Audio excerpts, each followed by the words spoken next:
All right, everybody. This is Rediscovering Black Conservatism, episode 12, with two very special guests. Number one, a newcomer, Michelle. Yes, a very important person to me. And we have Chad. She's coming back for a second time. So, this is a very good topic. The topic is the struggle of social conservatism. So, social conservatism is basically defined as what they call traditional or family values, like opposition to same sex marriage, strong family unit or nuclear family, euthanasia, pro life, etc., etc. So, we're going to cover the first topic, which is the struggles of marriage. So, in the conservative circles, we know that we promote the nuclear family, but it seems to be a discrepancy or something going on in the culture where the process between dating and marriage, there's no connection of any sort. So I'm gonna go to Chastity first and get her viewpoint on what is the struggle between dating and marriage. Like, so many people want marriage, but there seems to be a disconnect between dating and marriage. And what's your viewpoint on that? My point, kind of what we talked about yesterday, is that a lot of women are not requiring it. They're not putting that's what they want out initially. And I think maybe we think, or women think, that if we put that out, like, I want marriage, I want this or whatever, that may run someone off. And also, there's a quote that's saying that the easier sex became to get, the harder love became to find. So a lot of times it's like you're giving your all to someone that's not your husband. And so you're wasting all this time on these different people, not saving yourself or not preparing yourself for the man that you want to spend the rest of your life with. Okay, good. So for everybody tuning in, before I go to my next guest, we're talking about the struggles of the nuclear family, the struggles of marriage, the disconnect between dating and marriage. So I'm gonna turn it over to Michelle. It's on you. Hi, thanks for having me on this platform also. I think that the big disconnect, at least in modern day or with younger generations, is there's just too much. There's information overload, there's a lot of options, choice overload.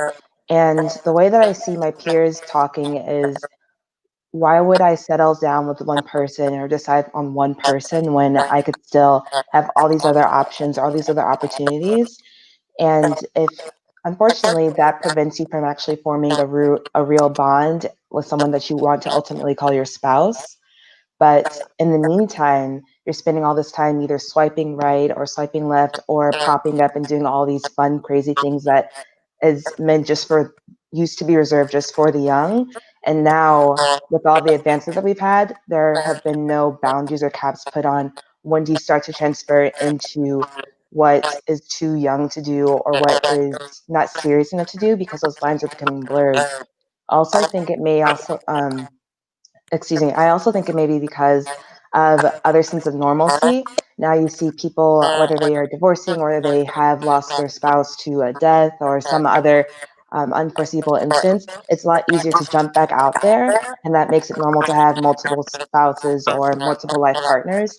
And the way that we see marriage looks right now, it's hard to distinguish what a marriage looks like versus a life partnership. And a lot of people see it as just a certificate or just a piece of paper that signs off to prove to the world that they're committed, when they decide they already found their commitment with one person and they don't need the institution of marriage, or they aren't ready to make that commitment because of all of the options in the world. Right. Okay. That's really good. I'm going to give my take on it. The reason why I feel marriage is in limbo. If you look, like I think I told y'all, that's behind the scenes. If you look at the past in the 50s, the 40s, and the 30s, women had to operate in the space where they were housewives. They weren't really allowed to work. In some cases, they weren't allowed to vote. And in some cases, if they wanted to make big purchases like buy a car, buy a house, they had to be accompanied by a man. Otherwise, the dominant society would not take them seriously. So when it came to dating, when you operating in that space, you're standards are a little more black and white, right? The man needs to have a job. He needs to be able to provide, and then he needs to be physically strong. So that there's no gray area in that. It's black and white. Like I said, either you have a job or you don't. Either you're physically strong or you're not. Either you're a leader or you're not. But once women became educated, and then you see the different groups of women, different types of women, now dating is very, like you said, very choice orientated, right? Very subjective, right? So now it went from you need to have a job to are you funny, smart, witty? See, every guy can't make the cut. Like millions of guys have jobs, but not every guy is funny, smart, educated, and witty and all that other stuff. So when you get into a very gray area, you know, who's to say who makes the cut and who don't? And then if somebody makes the cut in the beginning, 5 years later, they might not meet the requirements because people evolve and they change. So if we're constantly evolving as human beings, that means the subjective standard evolves, right? Like I wanted somebody that's smart. Now, 10 years later, our life is more hectic. I want somebody that's serious. So these subjective realities kind of make it hard for people to pair up together because maybe they feel lost or feel like I don't know how. Maybe men don't know how to operate in that space where the reality is no longer black and white. Hey, I got a job and I'm a nice guy. Nowadays, and I hear this a lot on the internet. Oh, I got a job, I'm a nice guy, but I still can't, find marriage. And we probably live in a society where being nice it's not enough, right? You have all of these other subjective qualities that the person would require you to have in order for them to feel like the relationship is very fulfilling. So that's Yeah, just my but take. Go ahead. I've been hearing a lot of men, like on social media and just in general, a group of men saying, um, what does the woman bring to the table? Like, she got to bring this, she got to bring that, she got to bring that. And then I hear other men say that, a real man don't care about a woman's credentials. They don't care about her, because he can take care of all that stuff. He don't care about how much money she brings to the account or anything like that. Like, they don't want a man that's going to compete. I mean, a woman that's going to compete with them. And if a woman feels like she got to like sell herself to the man by all her credentials, then that's not what they want. So there's like two camps where some men are saying you got to bring this, and another man is like, I don't care about all that stuff. What else do you bring to the table? I can take care of myself. I can buy my own house. What else do you want? Okay. I Yeah, go think in ahead. addition to that, you made me think of another point. I think the main differentiator between those two camps is how do you see marriage as itself? Are you seeing marriage as a combination of assets? Is that your main reason to get married? Or are you getting married just because you love someone? Or are you getting married because you want to raise children together? Whichever is your primary motivator in that case, I think really differentiates. Because if you want the person to be the other parent in your family, then it may make a lot of sense to prioritize. You need to have a lot of um, assets and money brought into the account, or whether maybe not money, a lot of time brought into the account, whether it be for child rearing or what have you. But if your main motivator is, I just want to love the person, I don't really care, I'll figure all that out later, then you may not care about whatever they're bringing you as long as you're both happy and supportive, healthy relationship. Right. Right, right. And I think to your point, Chaz, about the whole what do you bring to the table? I've heard that argument a lot on social media, and I think part of it plays into cultural values, right? You watch reality TV and everybody's trying to level up and everybody's trying to boss up. So it's like in order to play into that cultural reality, I need to get a woman that's a business owner. This like it looks good, right? Like, oh, I'm doing this and she's doing this, right? But the reality is, if you're getting to know somebody, their money doesn't benefit you until the day you guys sit Right. down. Think about it. Until the day you guys get together and you say, "Hey, listen, we're gonna start to combine things, right? But let's combine. We do Christmas gifts for the family. Let's have an account for that." Until that combination comes together, the person's money doesn't benefit you. So I think it's a cultural play. Like people want to feel like they're not getting the short end of the stick. So it kind of that thing that looks good. Like, yeah, she's a business owner, she's this, she's that, and everybody's resume looks good. But like Michelle said, that doesn't amount to the quality of the relationship, right? It's just the surface level of what people think looks good or what other people think other people want or want to hear. So, Also, oh yeah, go ahead, excuse go me. ahead. No, also even to that, if you're waiting to bring all that to a joint account together, that also just takes years to put together. If you're wanting someone to have the credentials of, oh, they have to have this degree, that takes years to get to. They have to have this business, that takes years to pull up. And basically, what I hear when you're saying that you're not ready for me at this point because I don't have A, B, C, X, Y, Z, then how do I know that you're going to be there if all of that falls apart in the future? It's supposed to be in sickness and health and rich and poor. You should be there at all periods and parts of the relationship. But if you say when you're in the dating stage on like date two, oh, you don't have this, you're out of the running, I don't really know how that's supposed to feed into a healthy relationship down the line, years down the line. Okay, Michelle. Okay, what about this? What about you? I mean, I know you're in a relationship now, but say you're not in a Mhm. relationship and you go on a date with a guy and he lives with his mom and he don't have a Mhm. car and right now he doesn't have a job and he just kind of like script and scram to take you on a date. Is that would you be would you want to go? Would you I want think to I'm go? in a minority here. And if you say, okay, you live with your mom, you don't have a car, you don't have a job.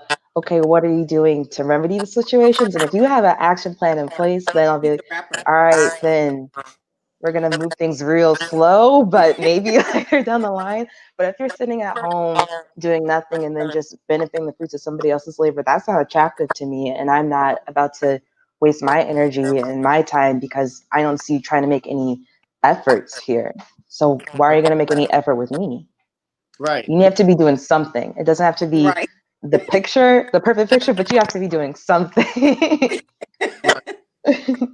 But the thing is, I feel like this marriage thing is important because in the world of politics, right, especially when we talk about conservative values, we always say like marriage is the key to all of these social ills.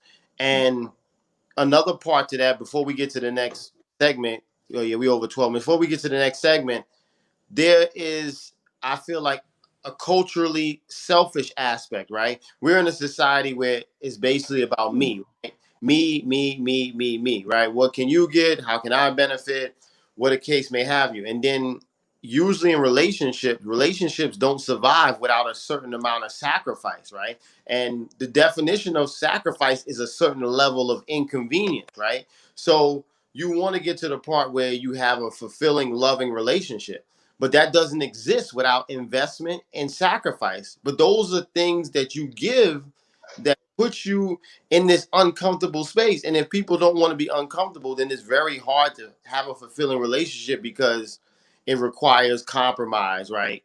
Conflict resolution skills. You got to be able to communicate. So all these things take a certain level of sacrifice. And then, like you said, we live in a culture where it's instant gratification. Like, oh, there's 10 billion women in the world. I don't have to put up with this. Swipe to the left, swipe to the right, swipe what is it? Tender, what? Tinder. Uh, plenty, plenty of fish. You know all of that stuff. So like you said, it's that thing where people feel comfortable making people disposable, but that's not the point Yeah. of dating. Like people really feel comfortable with saying, "I'm gonna move on. I'm gonna move on," because they have this statistics, right? Like there's billions of women. If I can't get you, somebody else will, fill in the role. So for everybody that's watching right now, you can leave comments. If we see your comments, we'll definitely get back to you, add it in. We're going to our second segment, which is pro-life. So in conservative values, we believe in, the human life and the human dignity of life, even from conception. So me and Chaz spoke about this at length. So she's going to tell you her pro-life story and why she's pro-life and how she feels about the struggle of pro-life. I am very pro-life because this is a story that, I am not ashamed of. When I was 16 years old, I had to have an abortion. I was forced to have an abortion, and I was telling David last that, I still remember it like it was yesterday. And that's one of the reasons why I walked away from the Democratic Party, is because they don't tell you the truth about Planned Parenthood. And Planned Parenthood, I remember sitting there telling me that it was just the blob, that it was just a, it didn't, it wasn't a baby, it wasn't a human. That, and then, they told me that the guy that I had gotten pregnant with was going to leave me. I was just going to be nothing. I was going to be working at Popeye's Chicken for the rest of my life. And so, I went through it, and I was telling David yesterday that I still remember everything like it was yesterday. I still remember the drive down there. I still remember the sound. I still remember the guilt. And it's like it's a feeling, it's a wound that never heals. You every year it's like, okay, that child would have been this old, and that child would have been that old. And one thing that they don't tell you, that no one tells you, is the guilt and the shame that you have, um, about it. But because of my Christian views, I do know that I'm forgiven. But one of the hardest things was to forgive myself. And I know I'm forgiven. I don't have shame in it. It still hurts. It still hurts to know that there's a child that I could have had, and I don't have that child now. But if my story can help someone else, then I'm happy to share it. And I was telling him last night that, and I know a lot of people say, well, what about rape? What about this? And with my experience, the pain and heartache that came with that, even if I was to be raped, I couldn't go through with it, because my thing is, not just the heartache and pain of me, but I also believe that every life was ordained by God. And I understand people who say that, the 1% of rape, or what about this? What if a 12-year-old or whatever? And I understand those cases. And this is just my opinion because of what I've gone through. I couldn't go through it again. So that's why I'm pro life. Okay, now is your turn, and the pro-lifers might get you, but go ahead. What's your viewpoint? Frankly honest, I am very strong in my positions on being pro-choice. I think that if I were in the position, I've never been in a similar position similar to you, Jazz, but I think that it should always be the woman's choice. I think if I were talking to a friend, or if I were having this conversation with myself, I would go through uh, the process of keeping the child for myself for the future. I couldn't bring myself down that path. But at the same time, I don't think that should be the right of the state to force every woman to go down that path. I think that in the ideal situation, there should be ample information and correct information from all viewpoints from both sides, where there can have arguments and disagreements and conversations, and furthering, so that way everyone can make a choice for herself and her family what best fits her situation. Just because there's so many other variables that you may be unaware of, and hopefully every child would be able to be born, but I can't prescribe that to every single person without knowing all of the things that may be swirling around in their head. Right, right. Yeah, and Uh, and I respect all of that, and I Hmm. understand where you come from. I understand that, but one of the things that I do want to say is that, the father of my child, him and his family wanted the baby, and they wanted me to have the child. But of course, when you're torn in all these different paths and you don't know which way to go, you're Hmm. usually gonna go the way that your family wants you to go. And so that also gave me a perspective of having this baby, and the father wanting it, and he didn't get a choice. He didn't get to say, Hmm. I want this child. And his choice was, um taken into his opinion, or what his want was taken into consideration. mm, So, but and so Hmm. that's just the way it framed. That's just my situation, right. where his choice was taken away. It was kind of like my choice was taken away. um I knew that his family would have been there to help me. It wasn't one of those situations where I would have been destitute, not being able to, my Hmm. child would have been not taken care of. It was just, I don't know. It was just like, I Now, was just told I was going to amount to nothing. now, hold on before you go. I think I'm gonna interject because this is a deep case, and it's something with pro-life that you have to unpack. Right now, with pro-choice, um, pro-choice people usually believe women have total control over their bodies, right? And if a person has total control over their bodies, then that means that in some cases the other party really doesn't have a say. And that's why I was about to say, I'm a man. Do I hate? In that case, are you talking about the father? Yeah, because Okay. right. It's a lot to unpack, right? There's Mm-hmm. moral aspect of pro-life, right?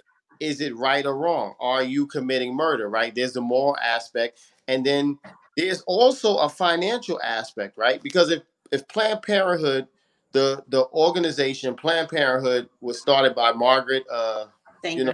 Barzinger. If if they're putting it in all these low income African American and Hispanic communities, right? You Mm-hmm. got to think, like, why are they putting that there? Well, they're putting it there because if people have financial hardships, right, the choice to keep the baby or not is going to be, there's going to be a financial aspect, right? Like, Mm-hmm. I work at McDonald's, I'm already struggling as it is, another mouth to feed. That's just not going to work. And for me, when I talk to different people, you'd be surprised. The financial aspect of the pro-life choice, finances is definitely in there. I've heard a lot of people say, yeah, I got my girl pregnant. We had to get rid of it. And I say, why? Man, listen, we not ready, man. I'm trying to get this promotion. She trying to Mm-hmm. get the promotion. You know, when we get to that place, then we'll revisit that. So there is a financial aspect, right? And then the third aspect of there is that sort of pro-feminist, women have complete control over their bodies and the men do not have a say in that issue, right? So then they have all these components to overpack. See, me, I take a very practical approach to pro-life. If a woman is raped, I do believe that at that point that should be her choice, because that's a horrible act. And at that point, it's her choice whether she wants to free herself of that situation or not. Now, as far as the actual pro-life, I'm not in favor of extreme pro-choice. Like, there's people that believe if the baby's halfway out the placenta, you could still kill it. Like, they have like people trying to pass laws that say if the baby's about to come out of the vagina, you can still almost kill it, and the baby's like has arms, hair, and so I think there has to be some sort of cutoff point, right? Now, you do have people that say no, from the first trimester of pro-life, it should be Roe versus Wade should be overturned. Now, I don't know what that will lead to if you overturn it, because you have a lot of women that want to get an abortion and they will find ways, but I will take a common sense practical approach, right? Like, if the baby has lungs and a heartbeat and eyes and everything, at that point, we have to make a distinction. When is it human, right? If it's a little egg, is that considered human, right? Is at 5 months, if they got a heartbeat, a nervous system, is that a human? Like, at what? Mm-hmm. Well, at 6 weeks, they can they've said they detected a little heartbeat.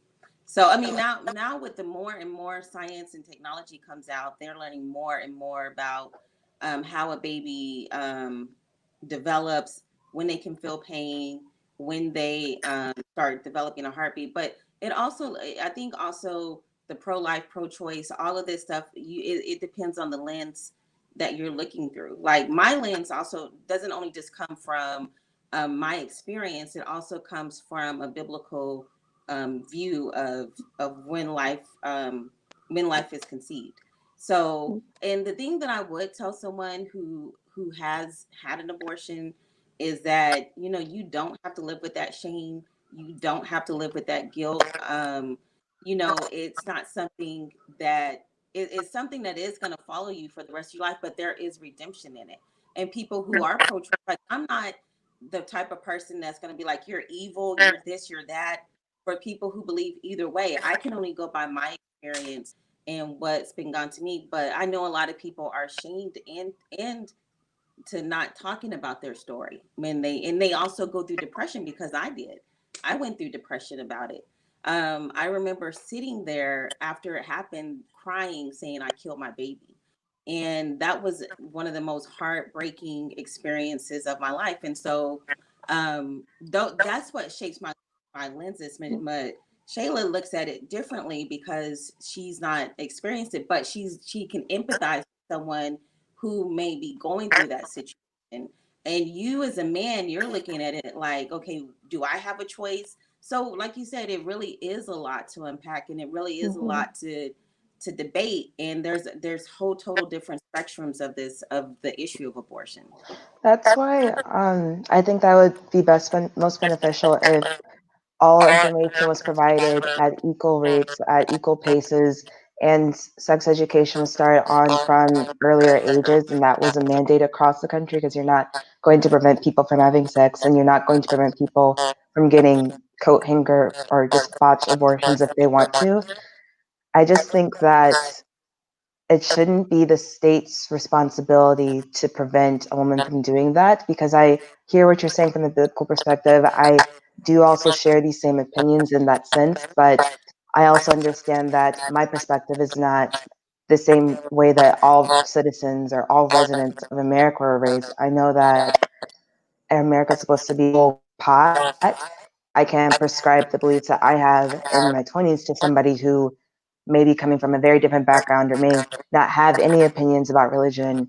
And I think that you should be able to make those opinions and feel safe within those rights. And I think that you should be able to have the people that are very pro life come in, have a full conversation, explain everything, and be able to have those explanations delivered without any fight back, without any hate, like they very frequently are right now. But I Right. think it ultimately needs to just be this person who is sitting there in the clinic, and that in the clinic have the experience themselves. And also to what you're saying, David, earlier, abortion has a very long history in eugenics, and that's terrible how it's put into these lower castes. Starting in air quotes, you can't maybe see, but these lower caste systems, and it's horrible if you look at where they're placed across the country and you look at the economic factors and the um, race factors. And I think that should just be better education. It should be spread out equally, should always be made an option. But the way that's being pushed, that just depends on where you're located. So I think once you equal it across the board, and you have everybody influencing the decision, whether it be the father, the mother, the family, both sides of the family, the friends, the person, the woman herself, I just think you need more information. And as it is and stands right now, there isn't enough information being shared so that woman can make a proper decision, whichever way she decides to go. Right, right, right. Um, yeah, I just want to make one more comment. We probably move on to the last one. Like you said, abortion does have a long history of eugenics, and I think for a lot of black people, they're kind of anti-abortion because it's an old saying, right? Like I've heard this in very liberal circles. Like when other races get sick, black people catch a cold, right? It's like anything that happens, we get affected the most. So if we have a culture that doesn't value having children, black people are going to get affected more. So our rates of having kids is going to be lowered. If people don't value education, we are more prone to have the worst schools, right? Because of where we are social economically. So I think for a lot of black people, they look at being pro life as actually being pro black. You know what I mean? Because and I looked this up as a statistic, we're 13% of the population, right? If we didn't have Roe versus Wade, or it was a limited form of Roe versus Wade, we'd be about 40% of the population right now. It's literally We like would. We black would people. the whole demographics, the voting, the business, the Right. tax structure, everything. Right. So there is that section of abortion, and I think we could go on and talk about abortion all night, but because of time, we really can't. So the last topic is euthanasia. So I'm gonna give it to let's I'm gonna give it to my special family. Euthanasia. How you feel about that? I was sitting around thinking about this, walking around my kitchen, just wondering my perspective on it. Um, my perspective on this is similar to the last one. I have my own personal opinions on it, but when I think about in the terms of conservatism or liberalism or politics in general, I think that this is a decision that does not belong to the state. I think it belongs to the family members. Um, I have been not myself, I've been a family member in hospice with others who were sitting on their deathbeds. I was too young to fully understand what was going on with my grandmother at the time, but I could just tell that she was in pain. and she did not want to euthanize in that case. I thought, now thinking back, it's like, okay, that was her decision. This is what her family, her children, her grandchildren, and nieces and nephews all decided and came to. But I think that it should have been the doctors. It's not right now in the current state of medicine as it is today in this country. But I think that in an ideal world, if you're experiencing that much pain, it should be the doctor's ability to make an informed decision, not leaning one way or the other, just laying out all the cards and all the possibilities that euthanasia is an option. So that way she wouldn't have to go through the next, she was in hospice for in and out for 5 years. So having to go through 5 years of prolonged waiting for her death, she picked out and made her own funeral just because she thought she was going to die a lot sooner. And I feel like if she wanted to euthanize, she could have if she had that opportunity. Right. So similar, I don't think that's a decision that belongs in the state's hands. I think all information should be made available. Okay, so I just want to make clear. You think that that decision should be made by the family or the doctors? I just want to make sure. I think the decision to euthanize should be made by the family, and the doctors would have a part of it as giving full explanation of proper health. There's all different issues with doctors skewing medical decisions one way or another. That's a whole other thing to unpack, especially within marginalized communities. But I think if doctors were better trained, then they would be able to present information without a bias and this just be just cold facts. Right. Okay. What's up, Chaz? Where you at? um,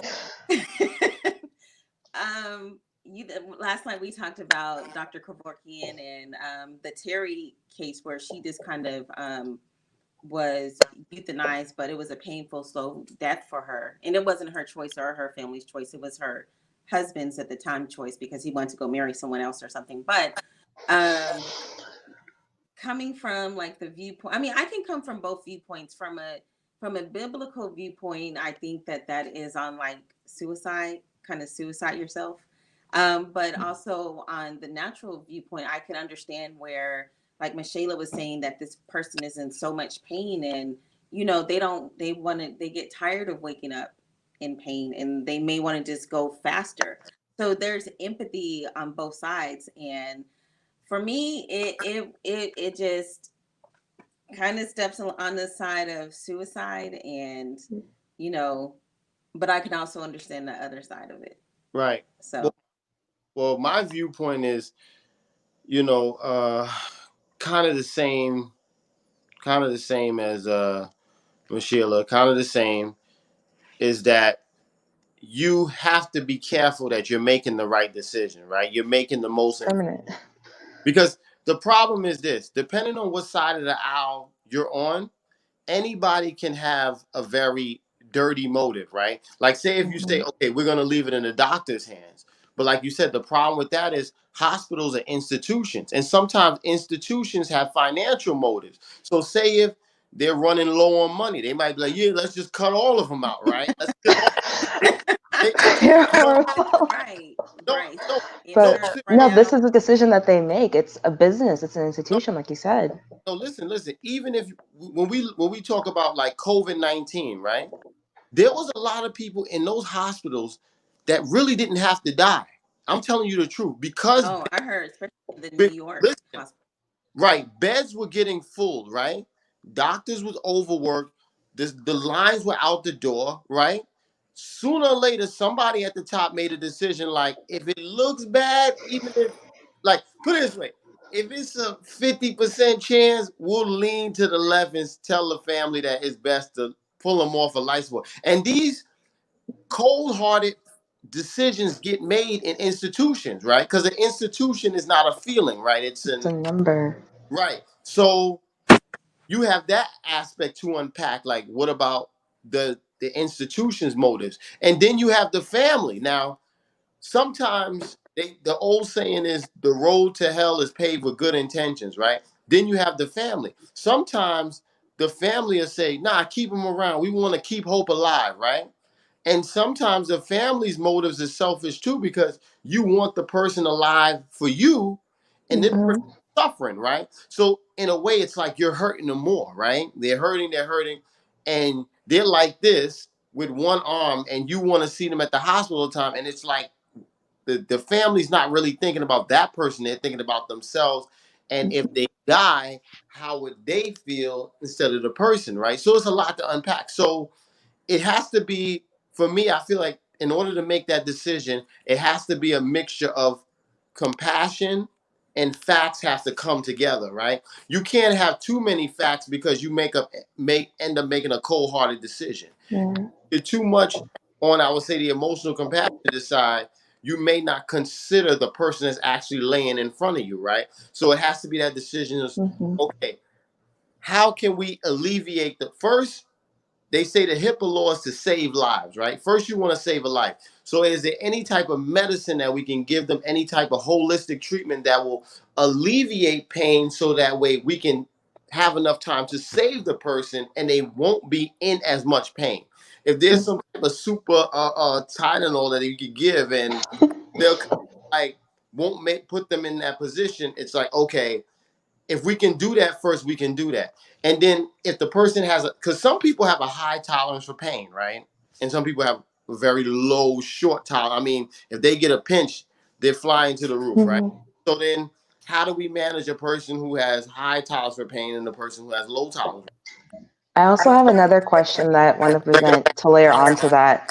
How do you consider, especially when you get later on in your pain, your cognitive abilities? We don't know what that is, what that looks like inside your brain. So if someone is comatosis, if someone is in a coma and we don't know exactly what they're thinking, Right. or is it the family's decision to pull them off of their life support, or at a point where you legally sign somebody's cognition away to next of kin? In that case, who are you listening to? Are you listening to the patient in that case? Are you listening to whoever has the legal signatures ready and available? Right. Right. I think you look at the because once they get into that like Coma. hospice state or something like that, Mm-hmm. they have a power of attorney. They have like Yeah, all their decisions are making by the daughter, the son, or someone. right. But So, then that asks the questions about David. What are their motives in that case? If the patient wants to stay or the patient wants to go, they don't get to make a decision. They have to refer to their son in that case. Well, here's where the trick comes in, right? Usually based on what I've known in my experiences, when a person is in a comatose state, the person or the family goes off what they know of that person, right? All the Mm-hmm. years that you spent to that person. When you've talked with them when they was in their best state, did they talk about, hey, when I die, I want to be cremated? Or if I get sick, keep fighting for me, you know? So you review all of the the connections you've had with the person, and based on their personality and their life and their dreams and their accomplishments, what would have they want, right? Like, you kind of put that together, right? But then Mm-hmm. it's hard to unpack because you get into that other argument about quality of life, right? Because if the person is brain dead and either the institution is going to have to provide 24/7 care or you're going to come home and the family is going to now have to hire people to assist, and it's either way it's 24/7 care, right? And Mm-hmm. here's that other question with the struggle of social conservatism, right? The Uh-oh. oh, David, yeah, Yeah, we okay, I'm back. And can you somebody, review? Go back 30 seconds. yeah, well, somebody call me. I'll call them back. But that's the struggle of social conservatism, right? It's always in the world you have that financial aspect, right? So even if a person's coming from a biblical perspective, they say no, under no, just let them die naturally. I don't care what they're going through. I'm not pulling the plug, right? And they end up being brain dead, right? And the doctors say, hey, listen, they're brain dead, but they're not going to die on their own because they have the machine, right? Here you go. Medical bills is hundreds of thousands of dollars, right? Institutions have that money. More than likely, you don't. And if you are older, say you're caring for a spouse and you saved up a retirement 401k nest egg, you have $1 million, which is great. But when medical bills pile up, $1 million go by really Mhm. fast. but When once the brain is dead, the body follows. So once the Well, it depends because we live in a world that's very technology advanced, right? They have machines that can keep you alive, even So though how much? How much technology is tolerable? Yeah, because you're not gonna be able to take all that technology home. I mean, like someone, but there, and then again, like there are stories where someone was 7 years in a coma, and then one day they just came Mm-hmm. out of it. Right. So it, right. So it's that thing of making the best possible decision. And the thing is, like you said, you can't live with the shame, because the truth is, there's no such thing as the perfect decision, right? It's only the best decision, right? So like you said, you take all available information, you take facts, you take opinion, you take research, right? You take experience, you take other person's life, and you put it all in the pot, right? And then based on all of these factors, you come to a decision, right? And I think that's when you have these nuanced conversations, this is where, whether you're Democrat or you're conservative, this is where your ideology faces a lot of stress, right? Because a person's ideology doesn't account for the financial problems, right? A person's ideology doesn't account for these nuanced conversations, right? And that's why, But it does kind of because um just when you're if your identity is in Christ and you believe that he will make a way, that you're not supposed to worry about it. Not saying that you're just like la la la, but I think that saying like if it was my 9-year-old daughter and I had the choice between keeping her alive or pulling the plug, hopefully praying that she's going to be okay, then that puts it in a whole different right, situation versus someone that's 90 years old that she may want to go home and be with the Lord, and she's brain dead. But I think it just it right now what we're talking is conjecture. It's like once we get to there, you just never know what decision you're going to make, whether and that depends on what. That doesn't even have to go with being a Democrat or a Republican. A lot of people are faced with life challenges where it all your belief system is thrown out the window when the rubber meets the road. So I think I can just say right now with my kids, I'm going to do whatever I can to keep them alive and make the choice as a parent right. I mean, versus if it was someone that's 100 years old. right. And I think nobody faults you for that, right? I think you're supposed to, right? If you have, Understandable. right, if you have kids or you have a loved one, you fight to the end, right? And that's just the long and short of it. I would keep going, but I have overrun my show. Y'all been talking too much. That's what you get for having two women. And, but You made some really good questions. but you, Yeah, the data shows that women are more educated. So yeah, nah, but it's yeah, this has definitely been a good show. I encourage people to watch. Drop a comment. You can go on my YouTube channel, David Cypher's Conservatism. If there's a certain show that you want to see, you could drop it in a box, whatever topic you want to see. If there's any questions that we didn't expand on, and it's a good enough topic, we'll definitely get to it in another show. And I definitely appreciate everybody for tuning in. Thank you for watching, everyone. Thank you for